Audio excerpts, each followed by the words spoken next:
தோழர்களே, இந்த மதுரை மாநகரிலே எங்களை போன்ற விளிம்பு நிலை இயக்கங்கள் தஞ்சமடைவதற்கு ஒரு தாய்மொழியை இந்த இடத்திலே எங்களுக்கு வழங்கியதற்காக மீண்டும் ஒரு முறை ஐயா முருகானந்தம் அவர்களை நெஞ்சார வாழ்த்துகிறேன், பாராட்டுகிறேன். தோழர்களே, ஐயா அவர்கள் என்னை ஒரு சில மணித்துளிகளில் பேச சொல்லியிருக்கிறார்கள். நானும் நேரத்தின் அருமை கருதி ஒரு சில மணித்துளிகளில் முடித்து விடுகிறேன். இங்கே இருக்கக்கூடிய பெரியோர்களே, தோழர்களே, ஜனநாயக சக்திகளே, 40 ஆண்டுகளுக்கு முன்னால் என்னுடைய அப்பாவோ என்னுடைய தாத்தாவோ இப்படி மேடையிலே பல்வேறு சான்றோர்கள் இருக்கிற அவையிலே எளிமையாக உட்கார்ந்து, அதுவும் பெருந்தலைவர் காமராஜர் படத்தை திறந்து விட முடியாது.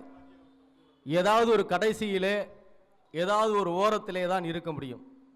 இல்லை என்று சொன்னால் கொடி பிடிக்கலாம், சுவரொட்டி ஒட்டலாம், கோஷம் போடலாம், ஆனால் எந்த அடையாளத்திற்கும் வர முடியாது. இந்த சமத்துவத்தை நான் பெற்றிருக்கிறேன் என்று சொன்னால் அதற்கு புரட்சியாளர் அம்பேத்கரும் தந்தை பெரியாரும் திராவிட இயக்கமும் தான் காரணம் என்பதை இந்த இடத்திலே நான் பதிவு செய்ய கடமைப்பட்டிருக்கிறேன். 40 ஆண்டுகளுக்கு முன்னால் என்னுடைய முன்னோர்களுக்கு கோரிக்கை கூட வைக்க தெரியாது. ஓட்டு கேட்டு வருவார்கள், கோரிக்கை வைக்க தெரியாது.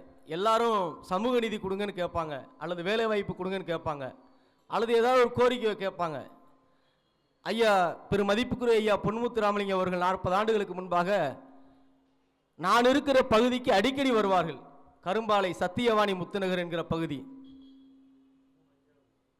அந்த பகுதியில் இருக்கக்கூடிய என்னுடைய முன்னோர்கள் ஐயாவிடத்தில் ஒரு கோரிக்கை வைத்தார்கள். ஐயா, எப்படியாவது இந்த ஏரியாவில் எங்களுக்கு ஒரு கோவிலை கட்டி கொடுங்கன்னு கேட்டாங்க. கோரிக்கை கூட வைக்க தெரியல. வேதனையாக இருந்தது. ஐயாவும் அந்த கோயிலை கூட கட்டி கொடுத்திருக்கிறார்கள். எப்படியாவது அந்த பகுதியிலே ஒரு படிப்பகத்தை கட்ட வேண்டும், ஒரு சமுதாய கூடத்தை கட்ட வேண்டும் என்று அதற்கு பிறகு ஐயா பிடிஆர் ஐயா பழனிவேல் அவர்களிடத்திலே பல முறை மனு கொடுத்திருக்கிறோம், கோரிக்கை வைத்திருக்கிறோம். நிறைவேறவில்லை என்ற பிறகு கடந்த 10 ஆண்டு அதிமுக ஆட்சியிலும் அது நிறைவேறவில்லை என்ற பிறகு நீதிமன்றத்திலே வழக்கு தொடுத்து அது உத்தரவு வந்த பிறகு இன்னும் அந்த இடத்திலே படிப்பகமும் அங்கே சமுதாயக்கூடம் கட்டி கொடுக்கவில்லை. ஆனால் கழிப்பறைகளை மட்டும் தினமும் கட்டிக்கொண்டே இருக்கிறார்கள். ஏன் என்று தெரியவில்லை. ஆகவே 40 ஆண்டுகளாக ஒரு பரிச்சயமான பகுதியில் இருந்த ஐயா பொன்முத்து அவர்கள் மீண்டும் ஒரு முறை என்னுடைய சத்தியவாணி முத்துநகர் பகுதிக்கு அவர் வர வேண்டும் என்பதை இந்த இடத்துல பதிவு செய்ய கடமைப்பட்டிருக்கிறேன். அதே வேளையிலே 1984, 82களிலே அந்த மஞ்சப்பையை எடுத்துக்கொண்டு பள்ளிக்கூடத்துக்கு போகிற போது மதுரை மருத்துவக் கல்லூரி வீதிகளிலே, தமுக்கம் வீதிகளிலே கடவுள் ஒழிக என்று, தமிழா இனவுணர்வு கொள் என்று பெரியாரிய முழக்கங்கள் எல்லாம் சுவர்களிலே எழுதப்பட்டிருக்கும். நமக்கெல்லாம் தெரியும். அந்த முழக்கங்கள் இப்போது சுவர்களிலே இல்லை. இந்த மதுரை மாநகர் மட்டுமல்ல, ஒட்டுமொத்த இந்த நாட்டிலே RSS என்கிற இயக்கம் பெரும் வீச்சாக இன்றைக்கு தமிழ்நாட்டிலே ஊண்ட முடியாது என்று நாம் சொல்லிக் கொண்டிருக்கிறோம்.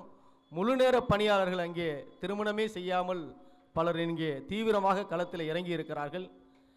ஆனாலும் இந்த மதுரை மண்ணிலே நாம் இந்த இடத்தை நாம் பெற்றிருக்கிறோம். இந்த இடத்திலே பெரியாரிய கருத்துக்களும், திராவிட கருத்துக்களும், புரட்சியாளர் அம்பேத்கர் கருத்துக்களும், மார்க்சிய கருத்துக்களையும் தொடர்பாக ஒவ்வொரு பகுதியாக சென்று இளைஞர்களை திரட்டி, மாணவர்கள் மட்டுமல்ல இளைஞர்களை திரட்டி மாதந்தோறும் அல்லது தினந்தோறும் ஏதாவது ஒரு பயிற்சி வகுப்புகளை நடத்த வேண்டும் என்று இந்த இடத்திலே கேட்டுக்கொண்டு, இந்த வரலாற்று சிறப்பு வாய்ந்த இந்த நிகழ்வில் அதுவும் பெருந்தலைவர் காமராஜர் படத்தை திறந்து வைப்பதற்கான அந்த சமத்துவ உரிமையை கொடுத்த மதுரை மாநகர் திராவிடர் கழகத்திற்கு மீண்டும் ஒரு முறை என்னுடைய நெஞ்சார்ந்த நன்றியை சொல்லி, நான் சார்ந்திருக்கக்கூடிய தமிழ் புலிகள் கட்சியின் சார்பில் அனைவருக்கும் நன்றி கூறி விடைபெறுகிறேன். நன்றி, வணக்கம் தோழர்களே.